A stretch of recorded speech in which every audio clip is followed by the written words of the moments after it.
Welcome to the channel. My name's Reni. I'm a pagan from the beautiful country of Holland, and well, I kind of dressed up for this video. That's the thing with paganism, there are no rules, so you can wear what you like. But the thing is, I kind of like dressing up like this, and I'll tell you why. I have this Thor's hammer Mjolnir, this ancient symbol of power and protection. And I'll put this like right in the middle of my chest so everybody can see it. And then I'll take like something that resembles a suit and put that around it, because that suit is something that's really from this time and this place. And it feels like I'm bringing two worlds together. And that's kind of what I hope to do today. Just like I'm a bridge between this world and that world, I hope to be a bridge between some good pagan books and you today. I always felt like that, by the way, and maybe you felt like that too. That you get the feeling that you don't really belong anywhere. I came to the conclusion that's because I'm supposed to be kind of like a bridge. So maybe you're also, supposed to be something like a bridge. You can find something in that. But just because you're a bridge doesn't mean you should let people walk all over you. Okay, I should stop with the dad jokes now. What are we doing again? We're doing a video on books. If you're new to paganism, let me be the first to unofficially welcome you. Welcome to paganism. Now, paganism, it doesn't have a pope. It doesn't have an imam. There's no power structure. There's nobody at the head of paganism. That's because power structure, there's power there. And power tends to corrupt. So we don't have that. So like, Wisdom of Odin is not the pagan pope, and Jackson Crawford is not the pagan pope, and I'm just certainly not the pagan pope. We don't have that. And that's good, because if you're watching this video, it could very well be you're one of those people who doesn't like being told what to do all the time. But the downside is you have to kind of figure stuff out for yourself. Luckily, you can connect with people in your local community, or if they're not there, you can connect in the wonderful world of the internet. And I hope to be one of those people who can guide you a bit when starting your journey. Because there's so much. What gods do you like and feel an attraction to? And why is that?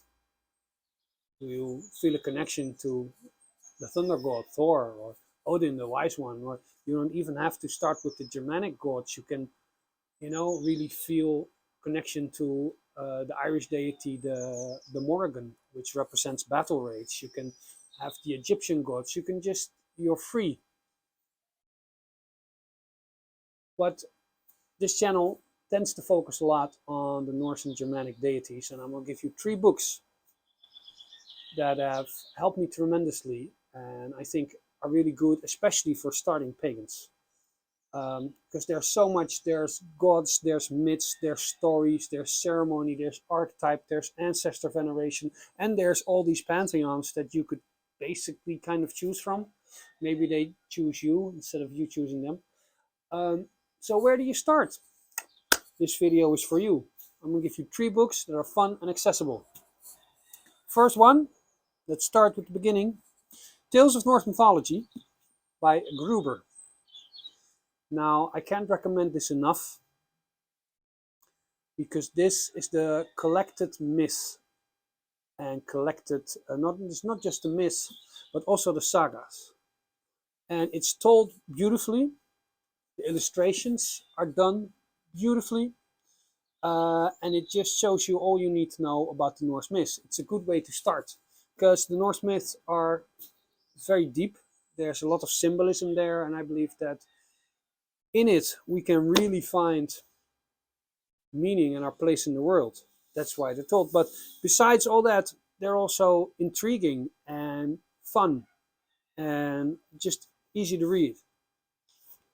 And this book, well, we don't have a Bible in paganism, and I don't think we should start having a Bible, because then you go like this one book. But we have several books. It's nice. This is one of the books that is really, really nice. It's comprehensive. It's insightful, and it looks the part. You can put this on your bookshelf and it will look really good. I don't know if that's a good recommendation or a bad. They say don't judge a book by its cover. I say that's what covers are for. It's a beautiful cover, but the inside is just the basics. It's just read the myths and enjoy them. It's the stories and adventures of your favorite heroes and gods. Who wouldn't want to read that? Okay, números dos. Nummer 2. 2. Another classic. The Sacred Havamal. Now I have a different version than most people have. A lot of people have a Jackson Crawford version. What is the Sacred Havamal? Well, it's the words of the High One. So a lot of people believe this book is literally filled with the words and sayings of Odin. And this is a book that even if you don't like reading, you can just pick up, because all that's in here is just a lot of quotes, a lot of sentences. You can just pick it up. What do you have to say? The higher an eagle flies, the smaller he looks to those left on the ground. Those who cannot fly hate ridicule and attack those who can and do. It's chock-a-block full of these quotes, and the fun part is some of them you already know. I was watching an episode of Dr. Phil, and he said, like, well, if it looks like a duck and it quacks, it's a duck. And that actually is a quote from the High One. Not exactly in those words, but there is something in there that if it looks like a duck, if it sounds like a duck, if it moves like a duck, it's probably a duck. So, like, even though atheism even though paganism was, basically destroyed by Christianity, the words of the High One still fill the mouths of many people to this day, even though they don't know it. So, essential reading, especially if you feel attraction to the wise wanderer known as Odin or Wodan. Essential reading. Now, for the third and final book, there will be some honorable mentions, by the way, because I'm not going to confine myself to just 3. I'm going to confine myself to just 3 and then give you some extra stuff to read. I want to tackle the runes. Now, I haven't spoken about the runes a lot because I feel like I don't know the runes. I can tell you what they sound like. I can tell you I know a bit of their meaning and I can draw them. But I don't think that's knowing the runes. When you know the runes, you recognize the runes all around you. You paint them, you carve them, you cast them constantly. You can do the numbers of the runes. You can shower with the runes. You can dance with the runes. When you can do all those things, then you know the runes. So until I can do those things, I will call myself someone who studies the runes. Sometimes who calls upon the runes, but not somebody who knows the runes. It takes a long time. But if you want to start to get to know the runes, I wholeheartedly recommend Walter McGorry, Call of the Runes. I've read a couple of books, a couple of good books on the runes, and this differs.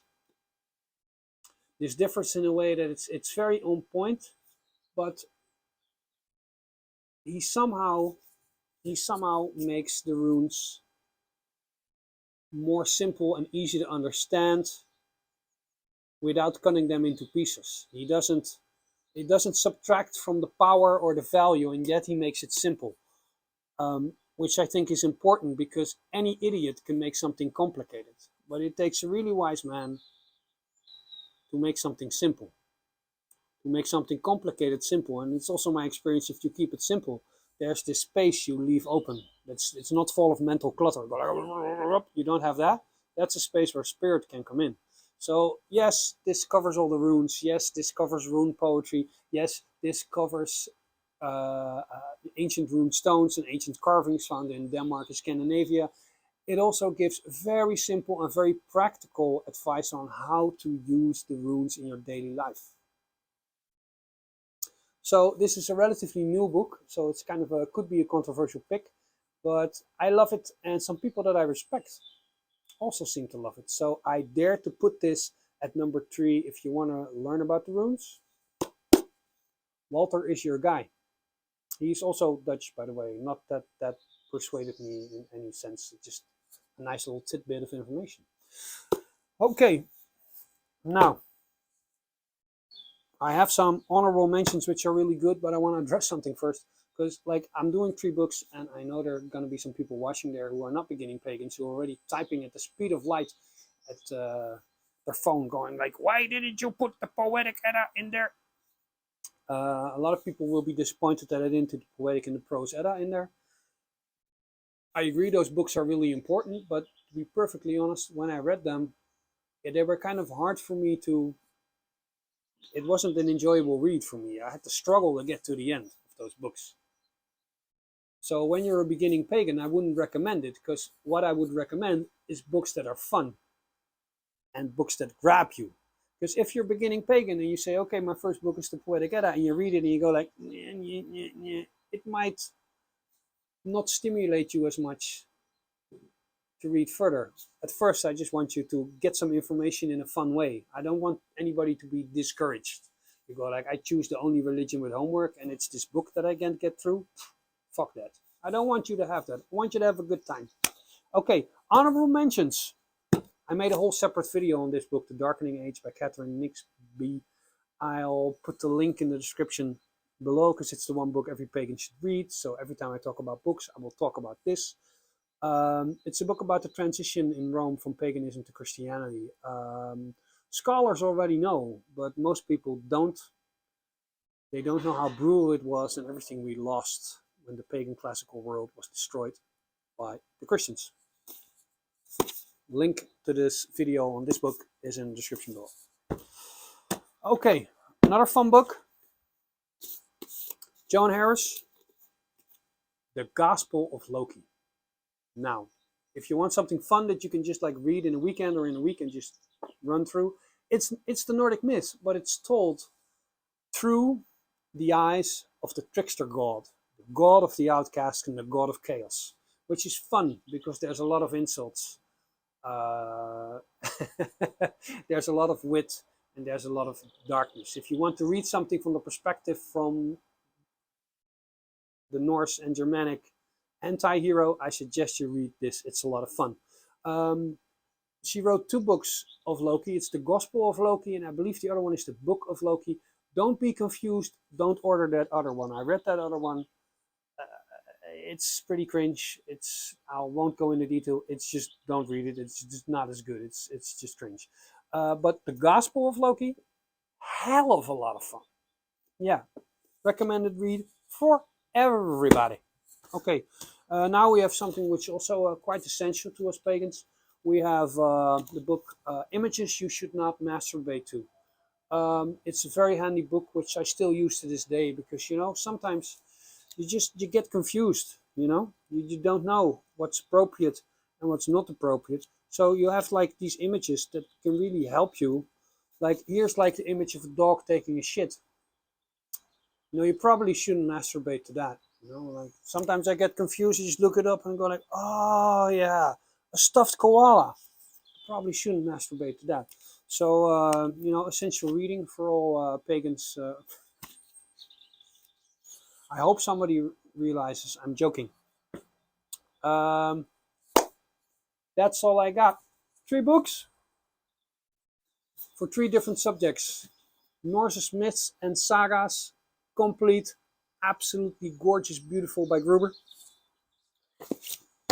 Sacred Havamal, absolutely essential, fun to read. A life's worth of wisdom is collected in this tiny little book. Absolutely essential. And if you want to begin to understand the runic language and the runes that are inside of you or outside of you and are governing this universe to this very day, Call of the Runes by Walter McGorry. That's it. Thank you for watching. Thank you for liking. Thank you for subscribing. I'll see you all next week. Bye-bye now.